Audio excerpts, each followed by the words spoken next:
Welcome to another episode of Business Fumbles. Today's guest is a close friend of mine's.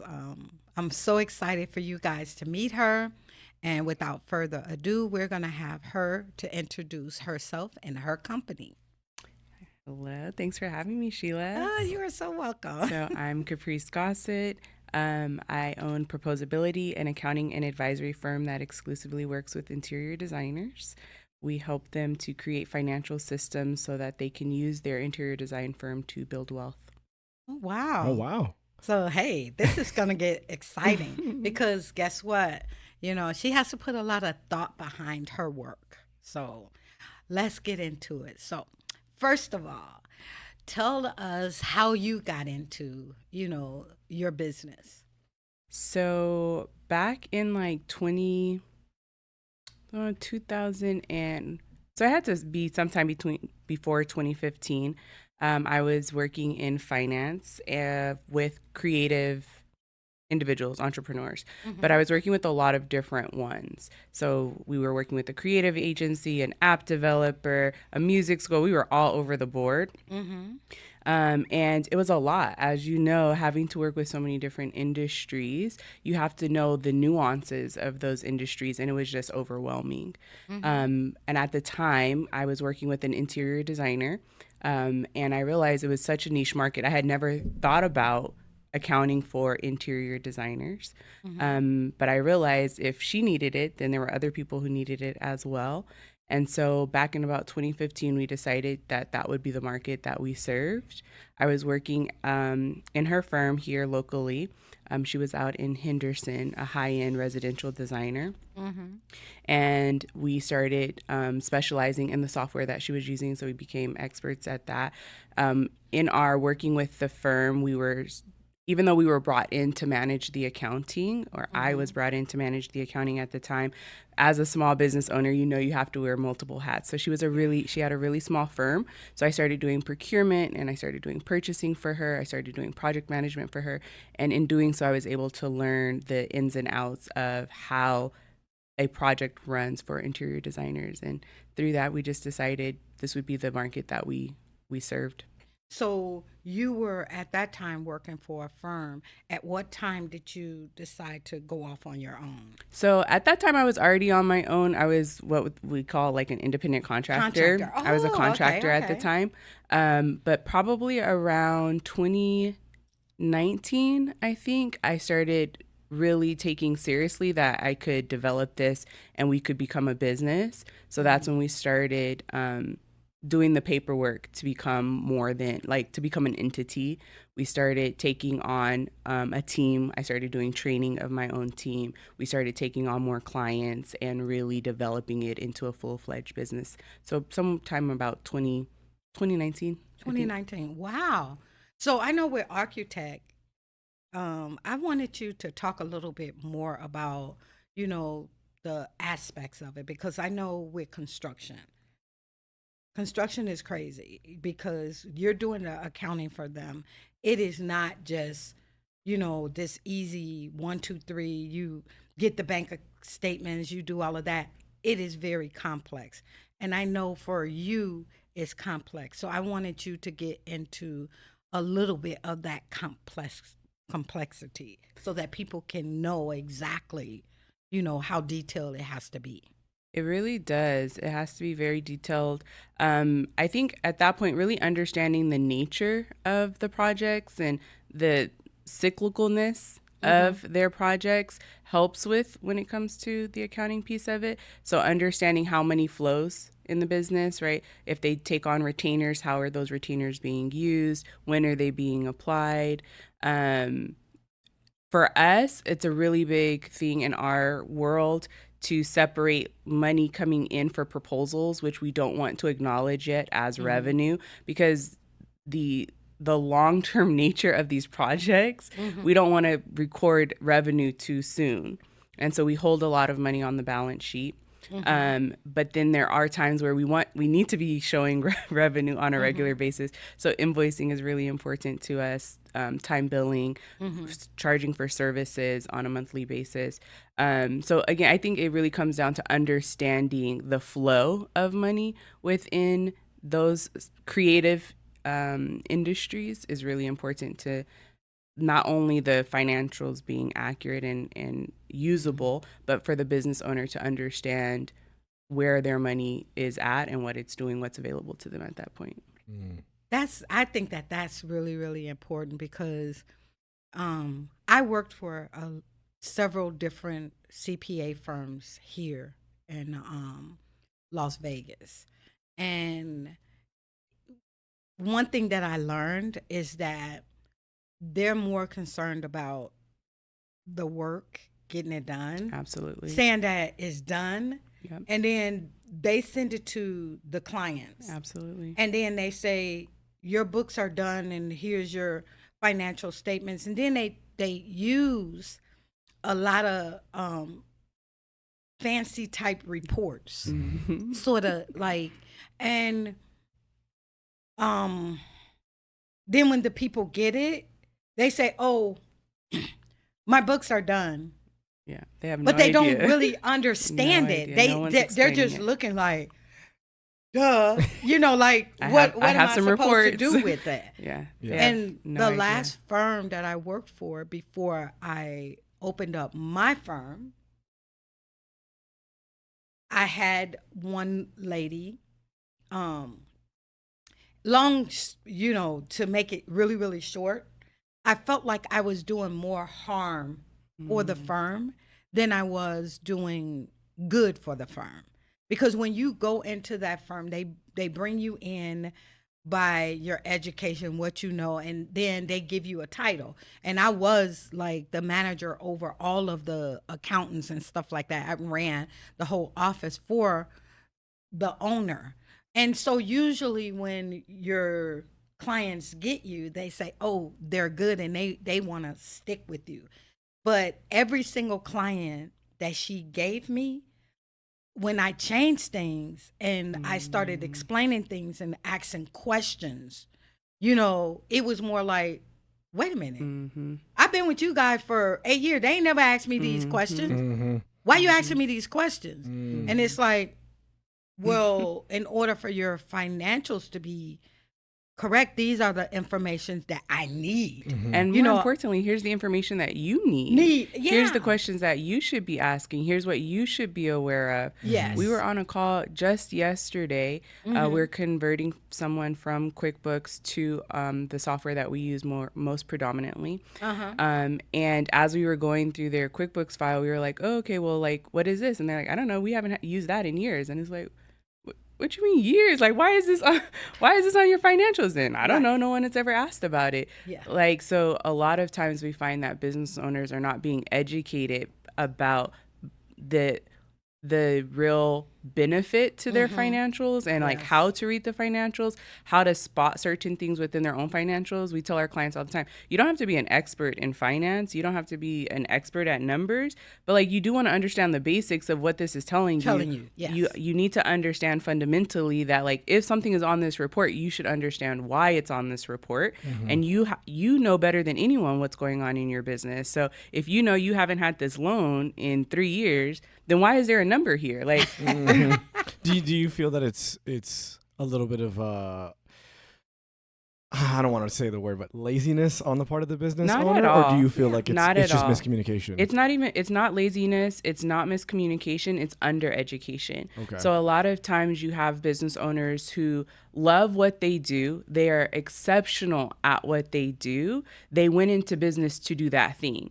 No one ever took the time. They didn't know what questions to ask. Yeah. They assume, actually we're speaking at a conference tomorrow, and that's what the presentation is on. A lot of times as a business owner, you just know you need help. You know, oh, okay, I need an accountant. But you have no idea that there are different levels to accounting and to finance. So you think, oh, if I just go hire an accountant, they're going to know what to do. They're going to know, and they're going to tell me. They're going to educate me.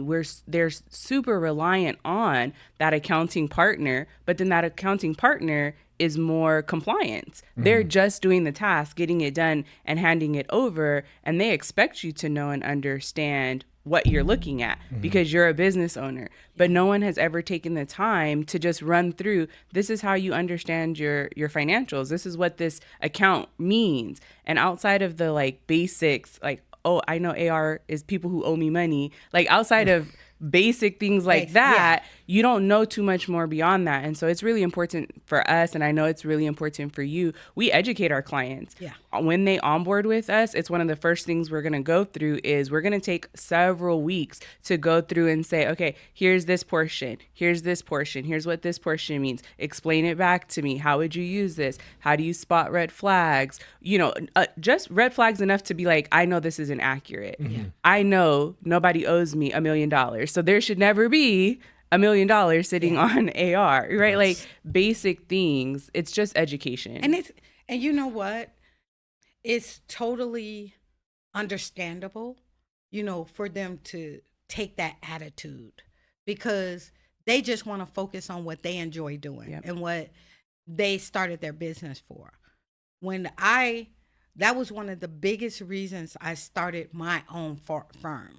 It wasn't the only reason because you know the situation on why I did it. And it was only because I wanted to do more, you know, with my faith and things like that.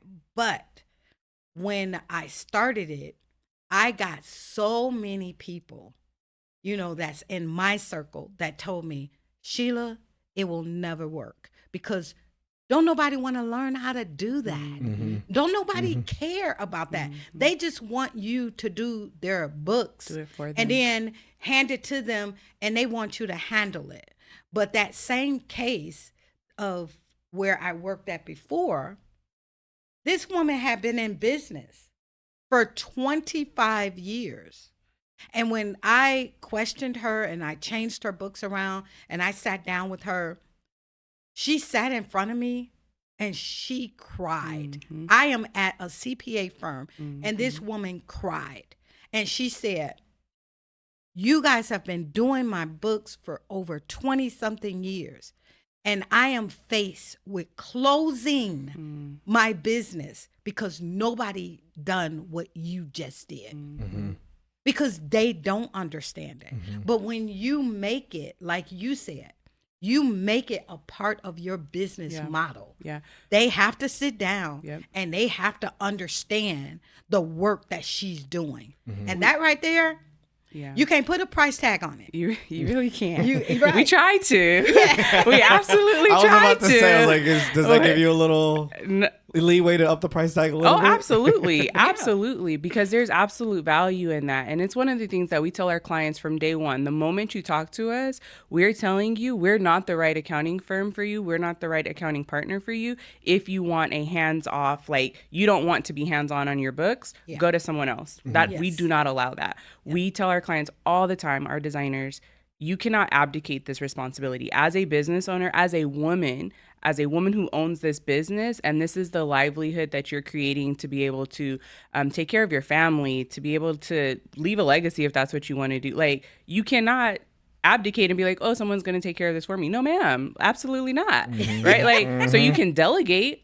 But in order to delegate, in order to manage, you have to know what's going on at a very high level. Like, we don't expect you to be an expert. We're going to do that and we're going to guide you. But early on, you need to understand the basics of it. And if that's not what you want, if, like you said, there are a lot of people who are like, I'm not a numbers person. I just do it for me. Then there are plenty of accounting firms that will do that. Please go to them. Most that is of not them what are. we're going to do. Most CPAs are like that. They only care about, you know, when you have a lot of letters behind your name, it allows you to charge a premium, a high rate. You know, and I honestly have people that ask me, why when I go to your site, it doesn't have your letters behind your name? I don't have any of my letter, even on my cards. Now, I have to have either the CPA or the EA now on my website because of the services that I provide. That's from the accountancy board. I have to have it on there, you know, and I had to put it on my cards, you know. But most of the time, you know this, I never use my titles. My titles. Yeah. You know, I'm even a forensic accountant. Nobody knows that. I didn't. They see the, you know. Hey, I did. They see I the, did. I right. was like, I just found out. Yeah. Also audit, like she's an auditor. Yeah. Like, yeah, like That I knew. That we I know. knew. Yeah, so most people don't know that. Yeah. And they sometimes when they sit at the desk, they say, hey, you know, you have a master's in forensic? Like, yeah.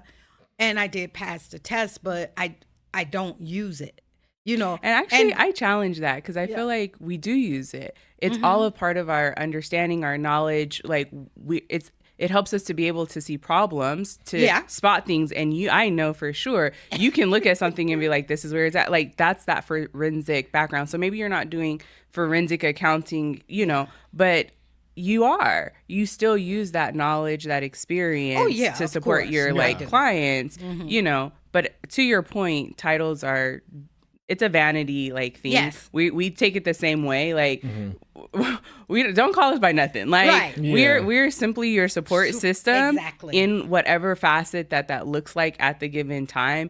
And we're continuing to always educate ourselves. I know you continue to educate yourself. We're supposed to be going to a couple of conferences later this year together. Like we're always trying to expand our knowledge and our skill sets for the benefit of our clients who need the support more than ever too. Like so super crucial. It's important. I'm like so excited and happy that you're here, that you are saying these things, you know, because it's very important. You cannot, you know, I think the problem is that a lot of business owners, they hire us, and for some reason, I don't know why, they put us on this pedestal where we're here. Yeah. No, we're right here, eye to eye. We have to understand your business, and you have to understand what we're doing. You know, you can't throw money at a problem. Absolutely. Because when you throw money at a problem, the problem gets worse. Yeah.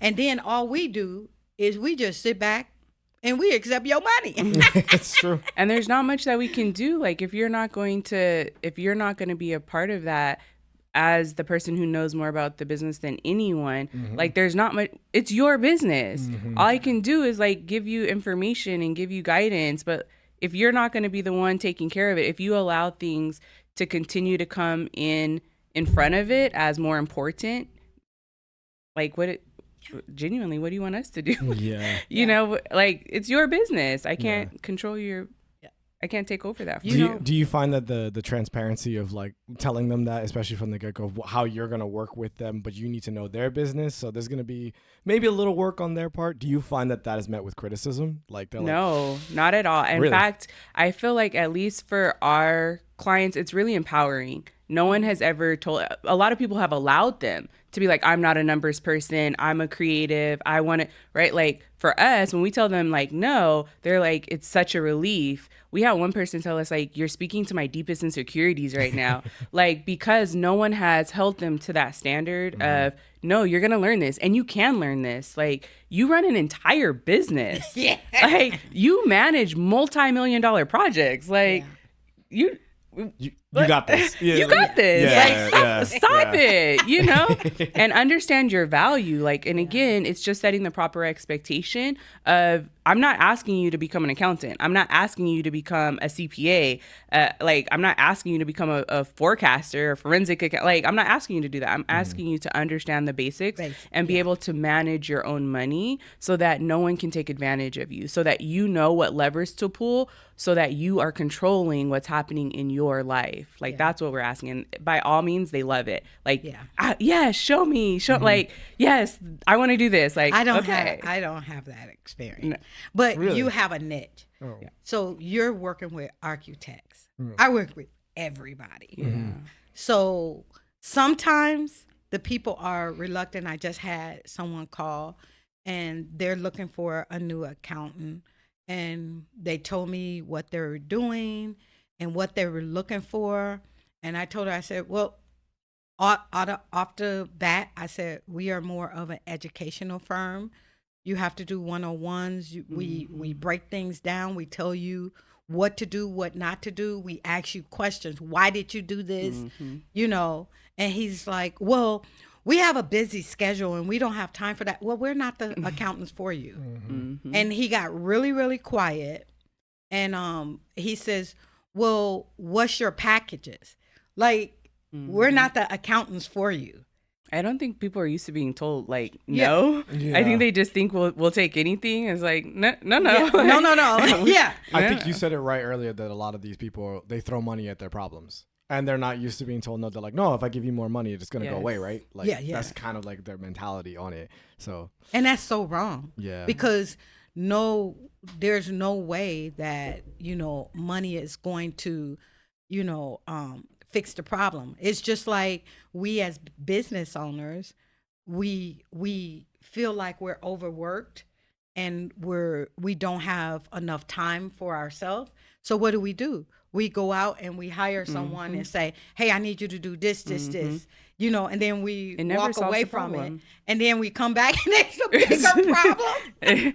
Genuinely, you just be like, wait, what just happened? Like, how am I spending more time looking at this? Like, yeah, it's and I done conundrum. spent money, right? I done spent money, and the problem is worse, like you said, and you're just sitting there like, how did this happen? Yeah. And it's because you're not taking responsibility. Yeah.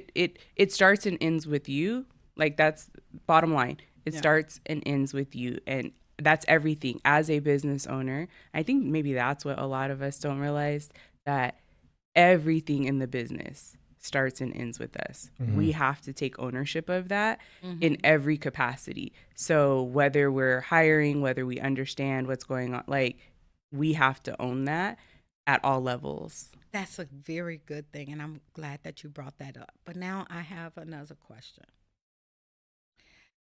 Because of that very thing, a lot of business owners burn out, and they burn out quickly, and they burn out to the point where they lose that joy to do the business, and then they have to regain it. What do you think they can do to, sort of like reinvigorate? Yeah, and prevent it from happening. It's almost like you have to. So I don't know. I feel like, at least for us, what we do and what we encourage our clients to do is start with the end in mind. So from jump, we're having conversations again of like, what is this for? What are you trying to accomplish? So many of us forget to set or to even think about, what is this? What am I trying to accomplish here? Right? In the next 3 years, 5 years, 10 years, 20 years, like, what is it for? And so when we have that as a baseline, we're able to run all decisions through that framework of, is this decision supporting any of these objectives, any of these decisions that I have made as to what I want to accomplish? And if it's not, then we don't do it. We're not busy for busy's sake. And that's, I was having a conversation yesterday, like, I have no desire to be busy for the sake of being busy. Like, I have so many more important things to do. But I think a lot of business owners get caught up in being busy, feeling like, oh, I'm building a business, I'm growing, it must be hard. It must be like, no, if we have clarity around what we're trying to accomplish, then we can filter, is this the right hire, right? Like, if we have clarity around what's causing us frustration, if we have clarity around what's causing us to stay up at night, like, then we can get very specific about what we need to do to, like, I don't know how to say that, how to stop that thing, right? So then we know exactly who we need to hire. Yeah. Once we know who to hire, we can plan for and calculate what it's going to cost for us to hire the right person, right? Like, once we have that, we understand how to price our projects. Yeah. Because then we have, like, the projects are going to pay for the help. The help is going to eliminate the anxiety, the frustration, the worry, the burnout. Like, so all of this has to tie into one another. But we don't have any of that if we don't know what we're trying to accomplish on the back end. So for us, the biggest thing has been start with the end in mind. So we've been in business for 10 years. This leg of business for 10 years, and I don't burn out. We work, I'm not going to say minimally, but with minimal effort, because we always understood what our end goal was, and we don't, as a team, we check each other on that. My team that I work with, it's always like, are we exceeding what we set out to accomplish? If we have, we need to figure out how to eliminate this thing, because otherwise it's going to just cause us to be busy for busy's sake. Yeah. And that's not what any of us want. Well, I've been in business for 10 years. No, it's been over 10. I'm going to say 11, a little bit longer than that. 11 or 12. But either way, okay, I done had burnout. And I've had, I look at what I accomplish, and sometimes it bothers me because my heart is not in it like it was. And it's not because, I think that it's because I created my own issues within the business. Wow. And let me explain why I say that is because although I was their accountant and I'm giving them financial advice on what to do and what not to do, I became everything to them. And it, I'm like serious. I've had clients call me because they're upset and they got into a fight with one of their employees or their wives or whatever. And then they're like telling me all of this, and I'm, listening to them. Right. And then I'm telling them, okay, well, maybe this is what you would do or whatever. And then, to the point where one time I was on vacation.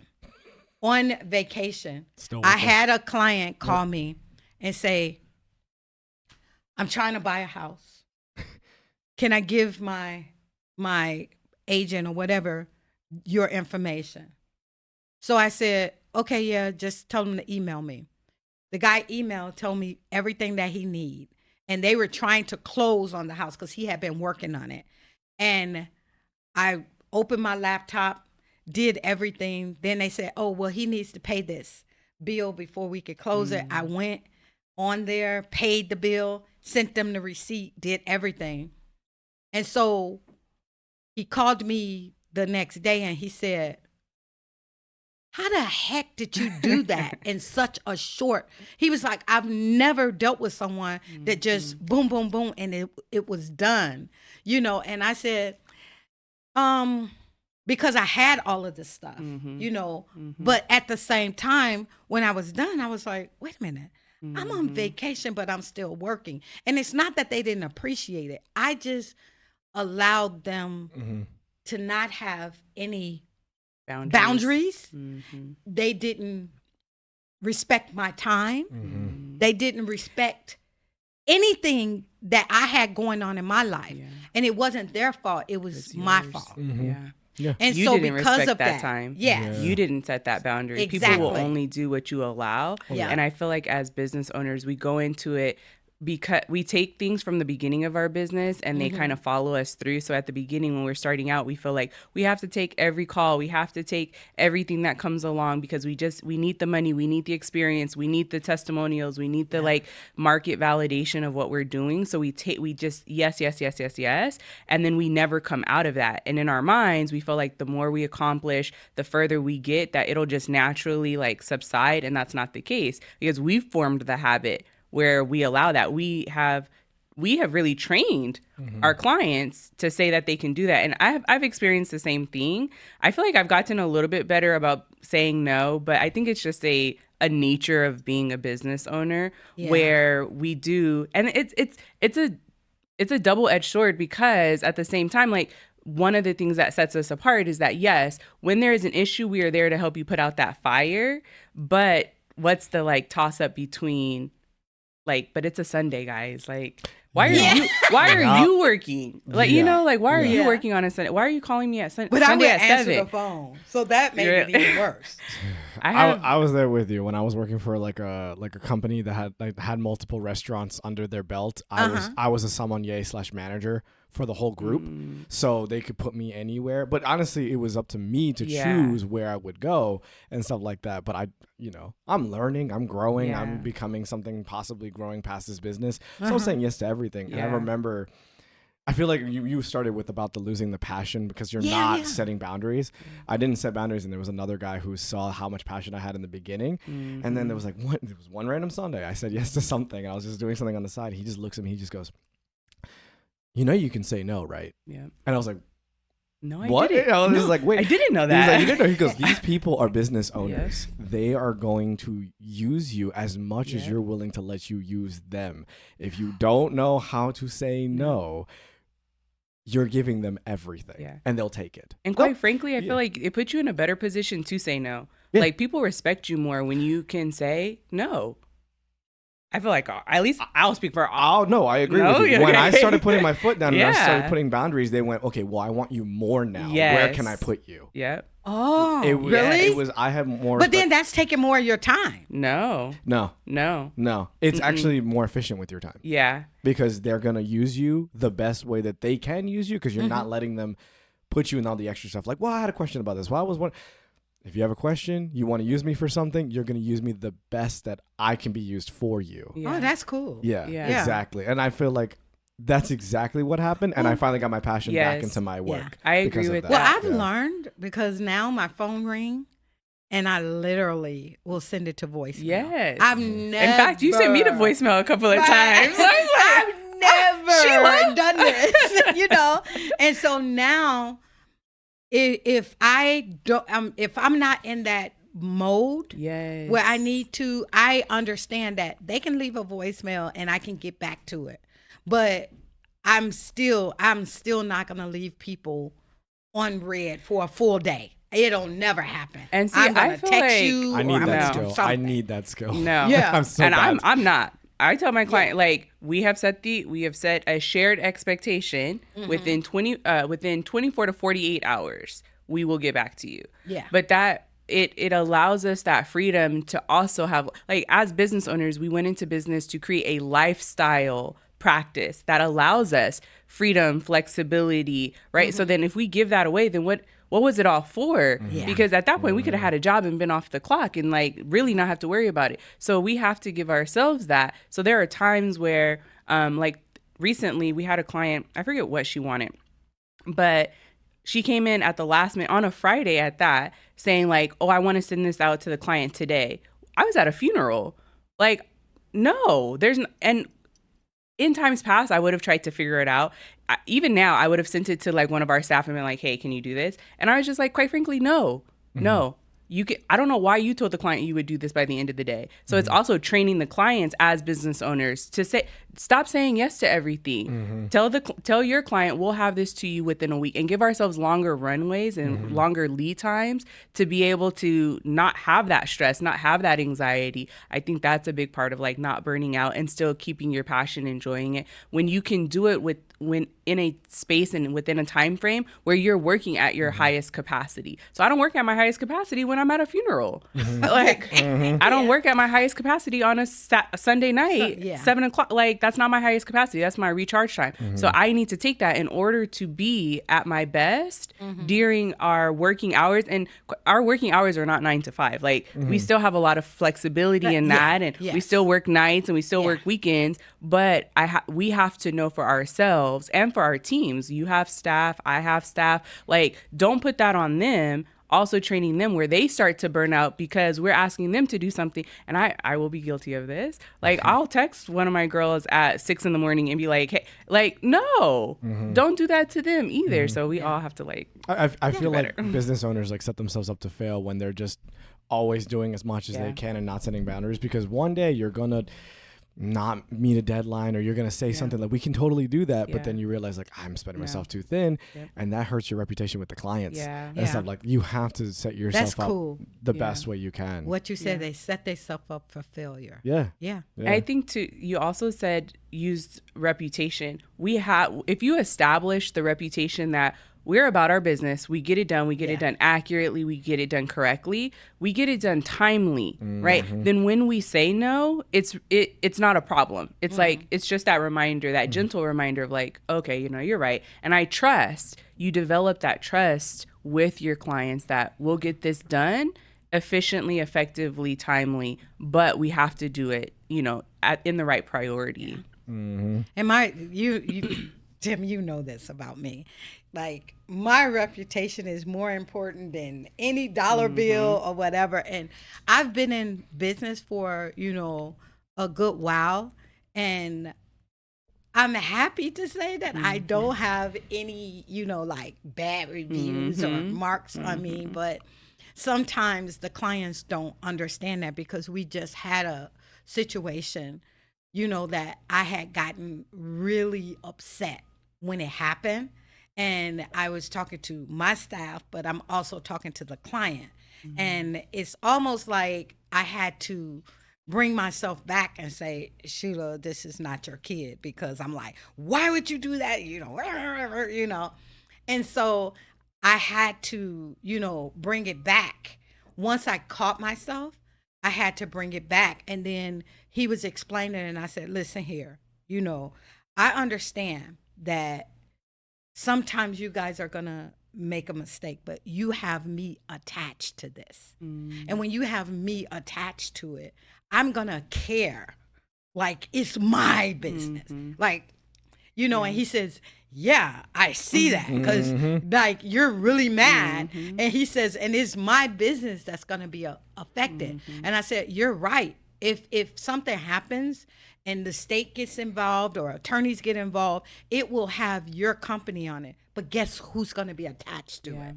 And I don't have that. And that's why I put things in place to avoid these types of issues. So if I put something in place, you have to follow it. And these things were put in place to protect and you nor your staff followed it. So that's why I'm angry. But I had to learn from that. Like, sometimes we can get so emotional and tied into it. We have to step back and say, hey, they are business owners. They deserve respect. And it's not your child. Because I was like pointing, like scolding them. And we have to know when to change our hats. We have to know. And so I'm learning all of this stuff now, more and more about myself. Like, I think going back to like the burnout, the passion, losing that passion, the longer we're in this, like, if we don't keep that as the focus, then we start getting more easily frustrated. Things can tick us off a lot quicker and stuff like that. So it's really important that we maintain our sanity so that we can self-regulate when things frustrate us, because they do. We had a situation recently, somebody that we work with consistently on a regular basis. We talked to this particular client, and it was like, why didn't you call us?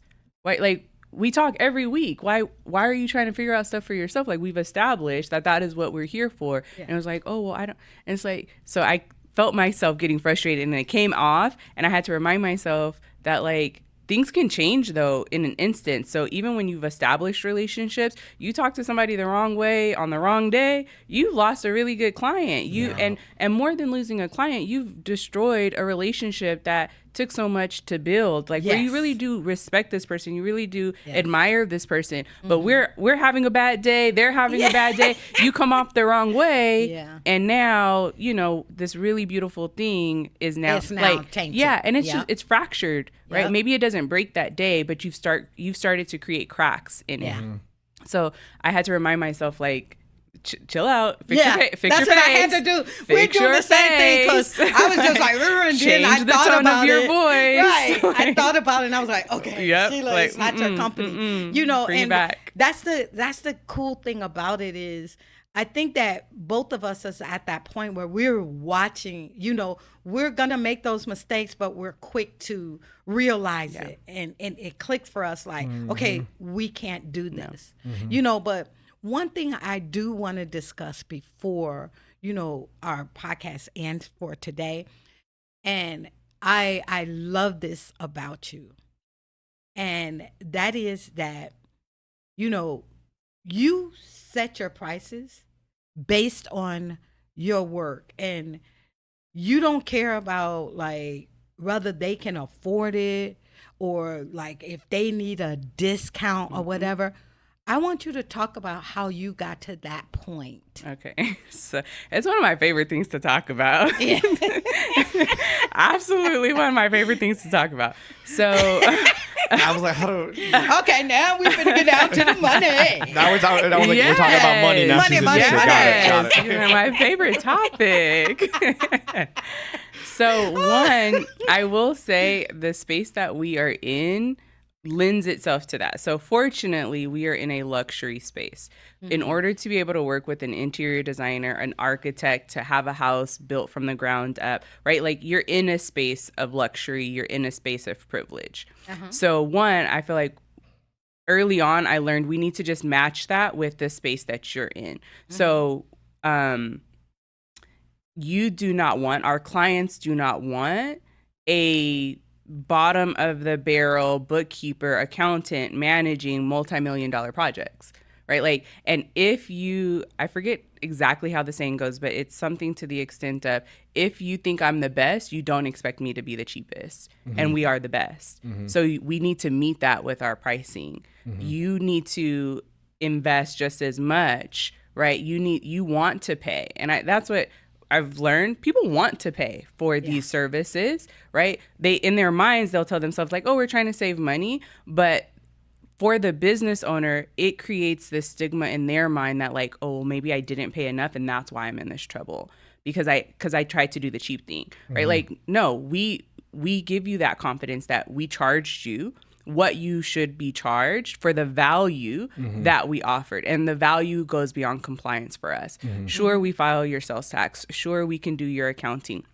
But the value, like there is value in that 100%. Yes. But the value that we're providing you in the education, in the guidance, in the hand-holding, in the support. And for us, that extends beyond finances. So we are training our designers on how to use the software properly, how to get the most out of the software. We're training our designers on business operations. We go in and train their staff. When they bring on new support, we go and train them, right? Like we're in person, we're remote. So there's so much more in that than just, oh, we do bookkeeping, we record your transactions. So we charge for that accordingly.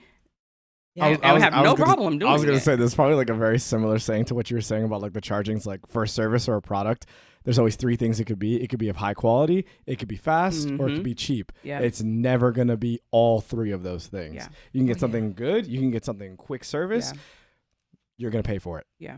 And I think it's justified. Especially in that category. And more than that, I've started to realize like people pay for things that they can't afford all the time. Like affordability is a construct of the mind. 100%. Because people, like most of the world is in debt. The only reason you would be in debt is because you've paid for something that you can't afford. So why would I assume that you couldn't afford my services? Right? Like that's good. And even if you can't in your mind afford them, you figure out how to pay for everything else that you want to pay for. If it is important to you that your business is on a good financial foundation, that you have the right financial support that is really working with you long term to make sure that your business is not only profitable, it's sustainable, it's giving you lifestyle freedom, it's giving you lifestyle or financial freedom, right? Like, why wouldn't you want to pay me? I was at a conference this weekend, and the guy hosting the conference was like, do you believe that people want to pay you? Do you truly believe that people want to pay? I truly believe people want to pay me. I truly believe people want to give me their money, right? Because they want the value that I bring them. And so I don't question that. In fact, like, pay me more. I believe that people want to pay me, but you have gotten on me since we've been working together like, girl, no, you need to do this and you need to no, you need to charge them that. And I'm more. like, what? Charge and she's more. like, yes, you need to, and it's like really, really funny for me because for me, I have software that I can put, new clients in, and then I say exactly what I'm going to do for them. And based off of my qualifications and everything, it spits out what I need to charge them. Nice. And every single time I'll say, I'm not charging them that. It's going to take me 10 minutes. Has nothing to do with time. And then, exactly. And so then my staff is like, you're not talking to this person. I'm doing it. Isabel and Amber, all of them, when they're working with me, they're like, this is a new client. All I want you to do is I want you to put the stuff in there. And then once it spits it out to give us our proposal and everything, I need you to get up and I need you to walk away. That's what you need to do. Because this is not about how much time that it takes. It is that we know that we're giving you quality. Yes. And they can stand by it. Like the fact that I get clients that come in here that has issues, huge tax issues, that I can then call the IRS, represent them like I'm an attorney, okay? And I'm fixing all of this stuff. Like I just recently, they froze this person's account and all of that. And then I called and I stayed on the phone for like an hour and got everything lifted, and they were like, how did you do that? And it's like, obviously, you came to me because someone told you or whatever that I could handle it. He said, yeah, you came highly recommended. That's how I done it. But now let's get to it. This is what you're going to pay. Yeah. And that right there was hard for me to get to that point where I wanted to, like, that charge to me, it was like, okay, it only took me this amount of time, and I sort of feel guilty. That is one of my biggest like pet peeves. Yeah, it really, really is, because time is it's a limited resource. So if we tie our value to a limited resource, like our value is limited. Yeah. We are telling clients, like, limit the value that you put on what I do because it didn't take me a long time. It didn't take me a long time because I'm an expert in my field. Yeah. Exactly. It didn't take me a long time because I've spent years behind the scenes, like working on this. That has value. Like, so no, I love that about her. It has nothing to do. If that is one thing people could take away from me, like sever connecting your worth and value to time. Like that would be the biggest thing as business owners, as what, like, sever that. And really, we teach our clients, when we tie our worth to our time, when we tie a monetary value to time, we teach them to do so. So then we can't figure out why clients are looking at our timesheets being like, why did this take you so long? Like, who are you talking to? Yeah, I know. I've never had that experience, but I know I would be like, we have clients all the time telling I've us heard that. clients get like yeah, that. 100%. Oh, yeah. I've never had 100%. that, because you're not gonna know. Now that right there, something like that would make, that would anger me. But I do want to say this, is that having a person like her, in your circle, it helps you in the areas where you are weak. Nobody is going to be strong in all areas. And that's why it's important to build that village that's going to feed and help you in the areas where you are not as strong in. And that's very important, that I want people to take from that. Being an expert is one thing, and you're an expert in that, in that area that you became an expert in. But there's so many other components that you need help. And you need people like that. You need to find people that's going to say, no, you're not doing that. This is what you're going to do. And that's going to push you, because it's going to push you to that next level. And just mindset. I think you should always have someone in your corner who's telling you to charge more. Like, I think so. quite period. Like, Yeah. You said period. I think so. I think Really, so. Tim? Come on, Tim. Have someone in your corner that's always, who's keeping that at the forefront of your mind, reminding you of your value, reminding you of the work that you've put in. Yeah. And then in doing so, it teaches our clients to do the same thing. It teaches our clients, one of the biggest takeaways in business is that we will not do something. We will only allow our clients to do what we've done. Right? So if we haven't charged our clients 6, 7 figures, 8, 9 figure, 10 figure, like if we haven't done that, if we haven't paid for someone to do that, we won't expect our clients to do it.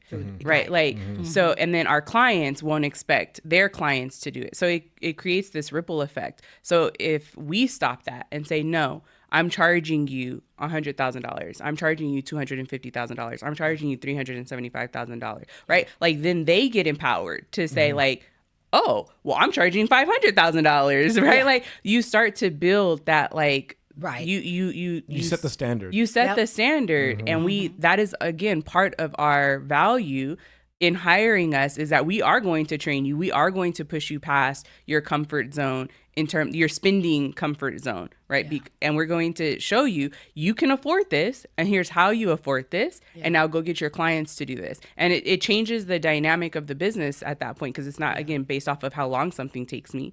It's about the value. It's learning to communicate value to your clients because you get them the end result that they want. The end result that our clients want is not having to deal with the IRS. Right? First and foremost, right? Like it's not having to deal with the State Department. Our clients want the assurity that their financials are accurate, that they're actionable, that they can make decisions based, that they can pay themselves over $100,000 a year. Like those are the results that we're getting you. That's what you're paying for. You're not paying for my time. Yeah. But I've seen that a lot of businesses, even if they have a good understanding of their financials and they understand what's going on, a lot of them taxes are not right, and they don't speak up and they don't say anything. If you have I had several this year that came in, run a bit, the business is making millions. And they came in to get their taxes, and then I'm looking at it because what I do is when someone comes to me, I pull their previous years and I follow what's on the previous years. And then if I see any mistakes or whatever, I'll say, look, I don't know why they put this here, but I'm not going to put this here. I'm going to put it where it belongs, or I'm going to do this or that. And we do it. And I do the taxes, and then all of a sudden, they get a letter saying, no, this is wrong.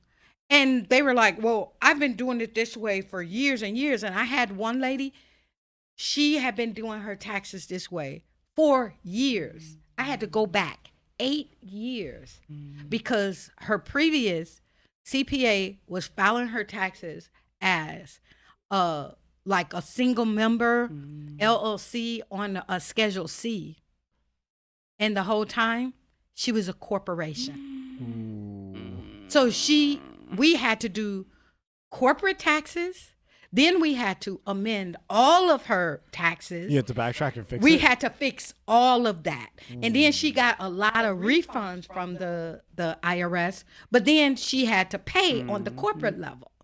And for me, when I'm looking at things like this, I'm like, how can this happen? Because any tax accountant has to ask you for your S4 from the IRS, which is your EIN number. And on that letter, it tells you the form that you have to file. But even that, like most business owners don't have that very basic piece of information. They don't know that. So like if they don't know to look at that form that they received when they filled out their, when they filed it's to not get it on them though. It's on the CPA that they go to get their taxes done. And I agree. But I also think, again, we talked about as a business owner, taking ownership of that, right? And knowing what information is at your disposal so that you don't allow someone to do something on your behalf for 8 years that you could have known, right? Like, hey, why are you filing me as a single member when I'm an S corp or I'm a C corp? Like, this says it right here. If you don't know what resources, what access you have, right, to be able to check somebody else, and you just give them that, that's how you end up in these situations where for 8 years something is being done wrong, and now you owe money, and just the time, the anxiety to have to go back and deal with that, right? Like, not that it is their responsibility. It's not their ultimate responsibility, but just understand what is at your disposal. To know, like, this information is available to you. So that you can verify what someone's doing in your behalf. And I feel like that's tied to your reputation too, because you let something go on for 8 years. 8 years, right? And then you go, the IRS is not going to forget that for 8 years you were filing wrong and stuff like that. And then you start a new thing. They're like, Well, my question was, why is it that every time I get the client, this was going on for 8 years, why didn't they get this letter before? Because I ended up getting another one where I had to call the IRS. And I was like, okay, wait a minute. What's going on? It's because they came here. I did their tax return. I'm following the guidelines that your agency have set up for me. And then you're sending these letters out to that. And she says, okay, give me your license number. And she looked it up and she says, well, I shouldn't tell you this, but you're the real deal. We know that you're going to dig into it and you're going to get down to the bottom. So you built that reputation for us. So when we see that is you, we know that, okay, we can send this back and she's going to fix it. And we don't have that with everyone. That's a huge reputation to have with the IRS. Yes. And my client downstairs, she said that she called them before she came to me. She told them what happened. And she said that she gave them my name and they said, oh yeah. And they lifted everything. If you're working with her, they lift, and it makes me feel good. It really does. But then at the same time, it's like, why aren't you sending this out to them sooner so that it doesn't have to get this out of control? It doesn't have to get that. If they send, this from the IRS to the business owner? If they sent that even after 3 years, like, what are you doing? Look at what could have happened. And she said to me, we're short staffed. We don't have time to do that. I was going to say they're behind. They're so behind. They're worked like crazy. And the fact is something was getting filed the same way incorrectly for 8 years. You did it right once and it's clearly different. That was how they were able to notice a difference. They're like, wait, this is a bigger problem than we realized. And they had to step in. So honestly, you doing your job right is what made them get involved. Honestly, that's what happened. Guess. Yes. I'm going to just, but in my mind, that's what I was thinking. But I was talking to that agent, and we were laughing and we were talking and she's like, hey, there's a lot of people out there. And before we end, I want to make this very clear that people, when you're out there and you're getting your accountant and you're getting, I get so many people say, are you a CPA? And I'll say, why? Why do you want a CPA? Because I want a CPA. Why? And I'm going to say this, and I'm saying it with, nothing but love, but I want people to understand that. With your whole chest. Yes, with my whole chest. Just because a person has letters behind their name does not make them an expert. And I'm going to tell you, I done took many tests, okay? And those tests are hard. The education is hard.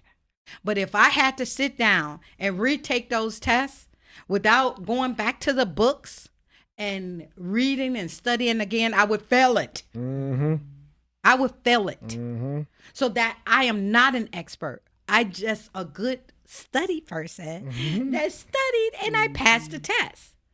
Now, throughout years of me doing something and it sits on my desk, there's a lot of things that comes across my desk that I have to refer back to the books, or I call, someone that I know has more experience than me and I asked a question, and every time I call him, he says, Sheila, you know this, but I just need to make sure.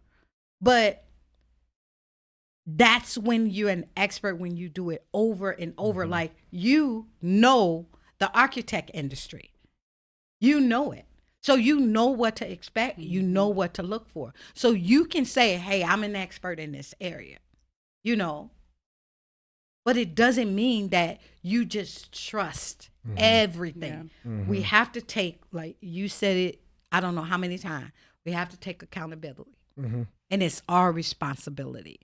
So when you're out there and you're trying to get someone, ask those questions. Yeah, ask Know questions. your financials, ask the questions. And don't be so quick to just accept what people say.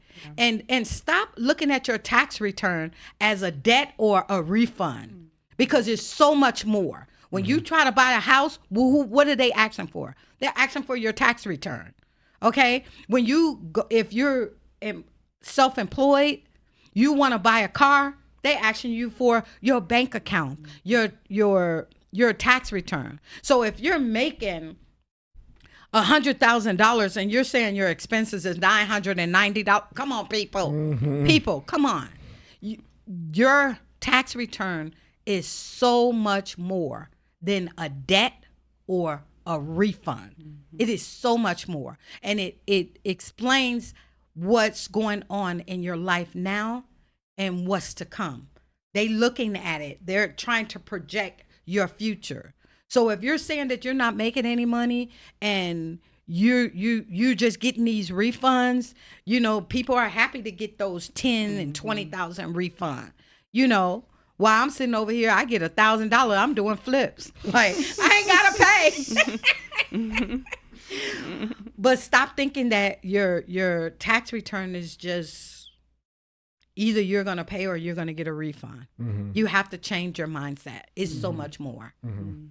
It is.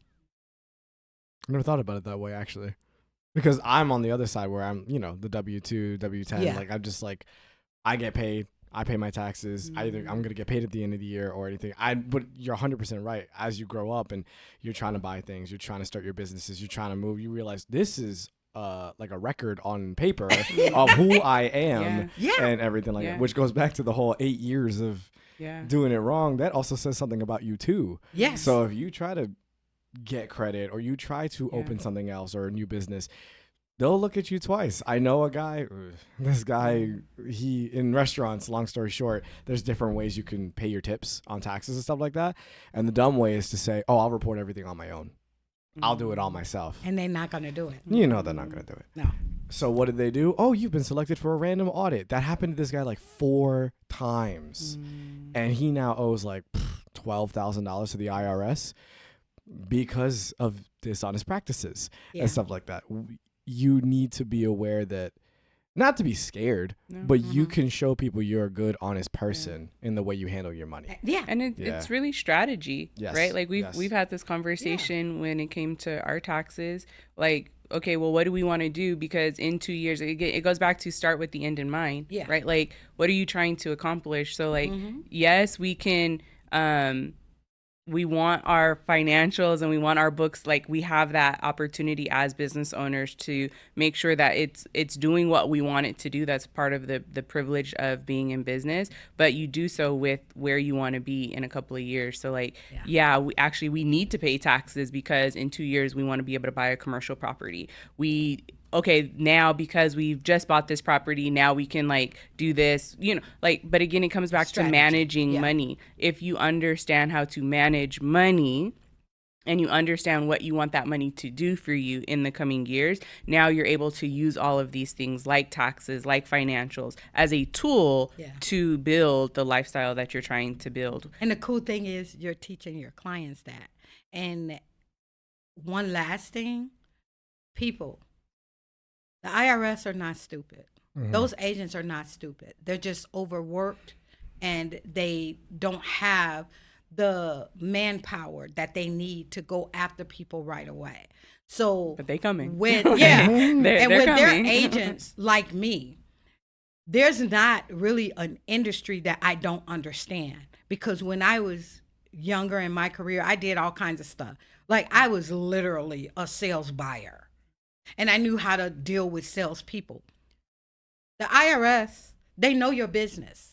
So if you say that you're an auto body person, you're an accountant, you're this, They know your business. So they know the expenses that comes with that business. They know how you operate. They know that, okay, this person does that. They might eat out a lot, but it's not really necessary. They know those things. So that's when they're doing these audits. Like for this guy, he's going to be dishonest, but you got 30 other, you know, you got 30 other servers that's going to be honest, and they're going to report their tips. That was exactly what happened. He had 30 people in the same business. Yeah. They're all paying a similar rate around there. Right. All of a sudden, his is way Way lower. down. Yes. That You don't add really up. put red flags on yourself. Yes. And I think people forget that, like, the IRS, it's a government agency. That is how the government makes money. Like, so it is a business in and of itself. So when they need money, like, that is what they're going to do. They're going to look at everything and be like, who stands out as different compare. Like, if we really just break it down to like the core of what they're doing, when they need money, when they want to make more money, as any business would, this is their revenue source. They're going to look at who stands out as different. So we want to be honest, but we want to, you know, we want to make sure that we're doing things that don't get us looked at. And we do that by, 1, being honest, but 2, being accurate with what we're doing, and 3, listen to the person that you have invested in to be your support system. Like, they're gonna save you money. So we do have to, you know, Wrap it end up. this session, and I really don't want to, because this is like so cool. It's fun. But I want you to tell people how they can, you know, reach you. Tell them, you know, how they can find you. If they need your services, how they can contact you. So the best way is through our website. We have a form on our website to reach out to us, and that'll link directly to us. And from there, we'll reach out within 24 to 48 hours. And tell us your website so we can tag it. So it's www.proposability.com. Okay. Gotcha. Yes. We'll make sure to link it in the show notes for sure. Yes. I got And you. also, I know that you have a YouTube channel. I do. We do have a YouTube channel. Yeah. That we are in the process of expanding. But like I said, we do right now exclusively work with interior designers, and in the coming weeks, months, and years, we'll be expanding that, I think, to creatives in general, creative businesses. So yeah, anyone who is in the creative line of work, who really just wants the education. It's not even about working with us on a month-to-month basis, but we're heavy on the education. And so that is very different within the creative space, within the service-based space. It's not a product-based line for most of them. So in that case, that's where they can find us. Yep. And so, as I always end and tell you, you know, you guys, if anyone out there is a business owner and want to sit on our chair, please hit us up. You know, all of the information is on our site. You know, you can email us or you can reach out to Tim, either one of us, and let us know that you want to be on and sit on the couch, because, hey, your story, whether good or bad, is education. And what good is experience, education, whatever it is, what good is it if you're not sharing it? So, you know, please tune in. Make sure that you guys follow us. Follow us on our YouTube channel, and we're on Spotify, Apple. Make sure that you subscribe so that you can listen to these stories, because we have so many, you know, going for it. We have so many guests that is going to give you the knowledge that you need to make your business successful.